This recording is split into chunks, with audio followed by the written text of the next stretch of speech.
μας έχει ενταχθεί σε ένα επιχορηγούμενο πρόγραμμα με τίτλο «Τα σημεία στήριξης». Ξεκίνησε τον Οκτώβριο του 2023 και θα ολοκληρωθεί τον Μάρτιο του 2024. Στα πλαίσια αυτού του προγράμματος είναι η σημερινή δράση που αφορά το ίδρυμα από το κοινοφελές ίδρυμα. Το Πελίτη. Τώρα, τι είναι το Πελίτη και σχετικά με αυτό θα μας μιλήσει ο κύριος Ανατούδης. Καλώς ήρθατε στο σύλλογό μας. Πέστε μας λοιπόν τι είναι το Πελίτη. Καταρχήν ευχαριστώ πολύ για την πρόσκληση που μου έκανε ο Σύλλογος Τρίτεκνων Οικογενειών Νομοδράμας. Το Πελίτη είναι νομικά αστική μη κερδοσκοπική εταιρεία. Ξεκίνησε το 1995 στο Δασωτό κάτω του Ευρωκοπείου, εδώ στη Δράμα. Η έδρα του σήμερα είναι στο Μεσοχώρι του Δήμου Παραδοναστίου και ασχολείται με τη συλλογή, διατήρηση και τη διάθεση των παραδοσιακών ποικιλιών σπόρων. Όταν αναφερόμαστε σε παραδοσιακές ποικιλίες σπόρων, μιλάμε για ποικιλίες που υπάρχουν στον ελληνικό χώρο από την αρχαιότητα μέχρι σήμερα ή ποικιλίες που ήρθαν μετέπειτα στην περιοχή και έχουν προσαρμοστεί στις συνθήκες τις διατροφικές του τόπου, το κλίμα και το έδαφος, και ο αγρότης καλλιεργητής μπορεί να κρατάει το δικό του σπόρο για την επόμενη χρονιά. Η διατήρηση των τοπικών ποικιλιών είναι κάτι πάρα πολύ σημαντικό και για την οικονομία μιας χώρας, μιας τοπικής κοινωνίας ή των αγροτών, γιατί ακριβώς οι σπόροι είναι ο πρώτος κρίκος στη διατροφική αλυσίδα και μπορούν οι άνθρωποι να έχουν αυτάρκεια και επιλογή στη διατροφή τους. Θέλετε να μας πείτε πότε ξεκίνησε αυτό ως ιδέα, μια ιστορική αναδρομή για το Πελίτη. Ξεκίνησα να ασχολούμαι με το θέμα των ντόπιων ποικιλιών το 1991, το Γενάρη, οργανώνοντας την πρώτη ομάδα στην Ελλάδα για τις τοπικές ποικιλίες και το 1995 ξεκίνησα το Πελίτη και αυτό προήλθε ως προσωπική ανάγκη αρχικά στο χωρίς να ξέρω τις διαστάσεις που έχει το θέμα των τοπικών ποικιλιών και μέσα από την πορεία των χρόνων είδα και τις διάφορες διαστάσεις που έχει το θέμα των τοπικών ποικιλιών.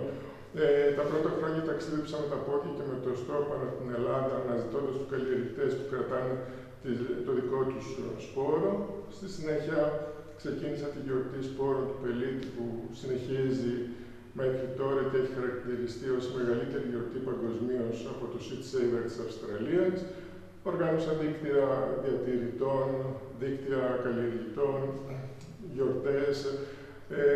Το Πελίτη έχει δουλέψει και με το θέμα της νομοθεσίας, με αρκετές επιτυχίες και αποτυχίες και γενικότερα είναι μια κοινότητα που αγκαλιάζει και αγκαλιάζεται από πολλούς και διαφορετικούς ανθρώπους από την Ελλάδα και από όλο τον κόσμο. Θέλετε να μας πείτε τι σημαίνει Πελίτη, από πού πήρε το όνομά του. Το Πελίτη στα ποντιακά σημαίνει βελανιδιά και το όνομα το έχει πάρει από μια μεγάλη βελανιδιά που υπάρχει στο Δασωτό κάτω Ευρωκοπείου, όπου αυτή η βελανιδιά είναι ένα σημείο συνάντησης των ανθρώπων της τοπικής κοινότητας εκεί. Αυτό που ήθελα να δημιουργήσω και εγώ ήταν ένα σημείο συνάντησης των ανθρώπων και έτσι από εκεί δανειστήκαμε αυτό το όνομα.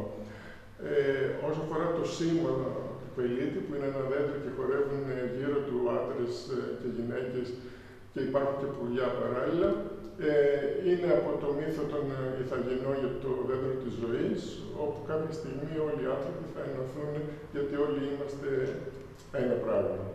Αδελφιά. Ποιοι είναι οι στόχοι του Πελίτη? Οι τρεις άξονες έχει γενικώς το Πελίτη. Είναι η συλλογή, διατήρηση και διάδοση των παραδοσιακών ποικιλιών, η ανταλλαγή αγαθών και υπηρεσιών χωρίς χρήματα και η δημιουργία μιας κοινότητας με κεντρικό άξονα τις τοπικές ποικιλίες. Αναφερθήκατε λίγο στο έργο και στις δράσεις, αν έχετε να πείτε και κάτι άλλο πάνω σε αυτό. Το Πελίτη πιστεύω ότι ο κάθε ένας από εμάς είναι σημαντικός και σπουδαίος, ανεξάρτητα από την πολιτική, οικονομική και κοινωνική του θέση και καθημερινά με το πυρούν μας ψηφίζουμε το μέλλον της ανθρωπότητας και του πλανήτη όλου. Ο κάθε ένας μας με τις απλές κινήσεις και τις επιλογές που κάνουμε στη διατροφή μας μπορούμε να βελτιώσουμε τις συνθήκες ζωής για μας, για τα παιδιά μας, αλλά και για όλο τον πλανήτη. Αυτό είναι και το θέμα της δικής μας δράσης, είναι η αλήθεια.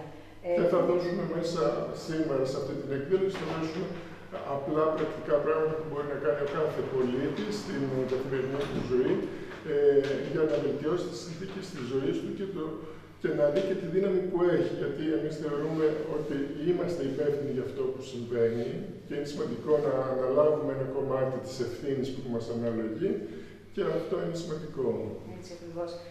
Πού μπορεί να σας βρει κάποιος και πώς θα μπορούσε να επικοινωνήσει μαζί σας? Η έδρα του πελίτη είναι στο μεσοχώρο του Δήμου Παραμεστίου. Δεχόμαστε κόσμο μετά από συνεννόηση, δεχόμαστε και σχολεία και συλλόγους και μπορείτε να έρθετε και εσείς με τα μέλη σας και να κάνουμε κάποιες δράσεις στο χώρο μας. Υπάρχει η σελίδα του πελίτη που είναι το peliti.gr, στο Facebook κοινότητα πελίτη και μέσα από το τηλέφωνο το